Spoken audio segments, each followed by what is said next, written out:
الحمد لله رب العالمين، والصلاة والسلام على سيد الأنبياء والمرسلين وعلى آله وأصحابه أجمعين، أما بعد.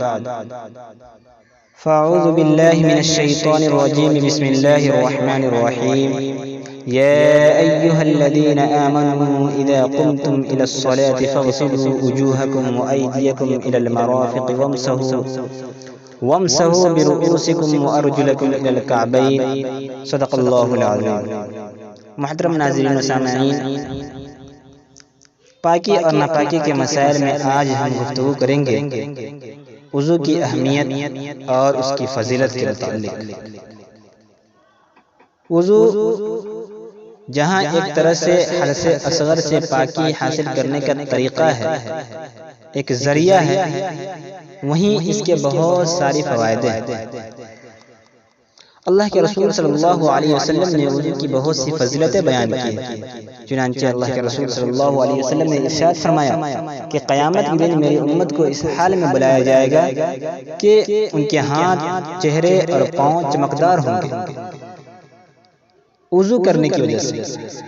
وضو کرنے کی وجہ سے ان کے پیشانی پر، ان کے ہاتھ پر، اس طرح سے ان کے پاؤں پر چمکدار ہوں گے، سفید ہوں گے. ایک دوسری حدیث میں اللہ کے رسول صلی اللہ علیہ وسلم کا ایک واقعہ ذکر کیا گیا کہ آپ صلی اللہ علیہ وسلم قبرستان سے گزر رہے تھے تو آپ نے ارشاد فرمایا کہ اے مسلمانوں کی جماعت، سلامتی ہوتی. پھر آپ نے فرمایا کہ انا قریب ہم تمہارے ساتھ آ کر مل جائیں گے انشاءاللہ. پھر آپ نے آگے ارشاد فرمایا کہ اس سے پہلے میری یہ خواہش ہے کہ میں اپنے بھائی سے ملاقات کروں، میں اپنے بھائی سے ملوں.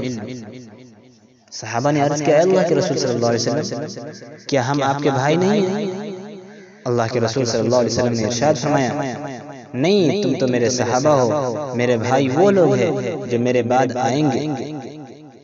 صحابہ نے عرض کیا، اللہ کے رسول صلی اللہ علیہ وسلم، قیامت کے دن آپ ان کو کیسے پہچانیں گے کہ یہ میری امت ہے؟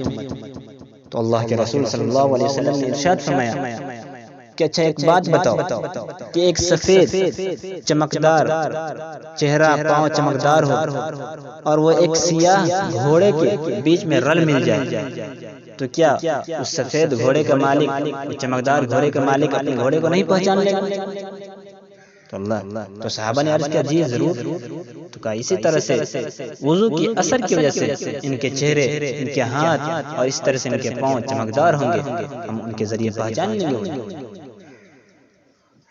چنانچہ اللہ کے رسول صلی اللہ علیہ وسلم کی ایک اور بھی حدیث اس سلسلے میں ہے. حضرت عثمان غنی رضی اللہ تعالی عنہ سنت کے مطابق وضو کرنے کے بہت اہتمام کرتے تھے اور لوگوں کو تعلیم بھی دیتے تھے. چنانچہ حضرت عثمان غنی رضی اللہ تعالی عنہ ایک مرتبہ پانی منگوا کر وضو فرمایا اور وضو کرنے کے بعد آپ مسکرانے لگے، ہنسنے لگے. پھر آپ ہی نے اپنے ساتھی سے سوال کیا کہ کیا تم مجھ سے نہیں پوچھو گے کہ آپ کیوں ہنس رہے ہیں؟ تو حضرت عثمان غنی رضی اللہ تعالی عنہ کے ساتھی نے کہا کہ ہاں بتائیے کیوں ہنس رہے ہیں آپ؟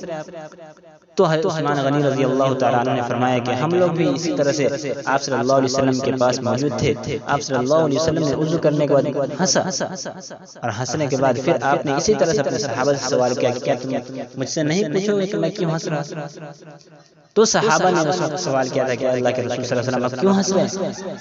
اللہ کے رسول صلی اللہ علیہ وسلم نے ارشاد فرمایا کہ جب انسان، جب مومن وضو کرتا ہے تو وضو کرتے ہوئے اس کے چہرے، اسی طرح سے اس کے پاؤں، اسی طرح سے اس کے ہاتھ، یہ اعضائے وضو جو کہلاتے ہیں وہ تمام کے تمام چمکدار اور سفید ہیں. لہذا وضو کی جہاں ایک اہمیت اور ایک بہت بڑی فضیلت آئی ہے، وضو کا تعلق بھی پاکی اور ناپاکی سے. ایک ہے حدث اصغر، ایک ہے حدث اکبر. اکبر سے یہ جنابت وغیرہ لاحق ہو جائے تو غسل کی ضرورت پڑتی ہے، لیکن حدث اصغر پیشاب، پاخانہ وغیرہ کرنے کے بعد وضو کی ضرورت پڑتی ہے. بغیر وضو کے آپ قرآن نہیں پڑھ سکتے، نماز نہیں پڑھ سکتے. تو یہ بھی ایک پاکی حاصل کرنے کا ذریعہ اور ایک آلہ ہے.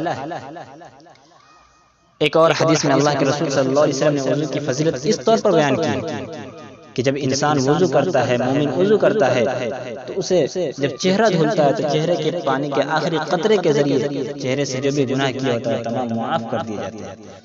اسی طرح سے جب انسان ہاتھ کو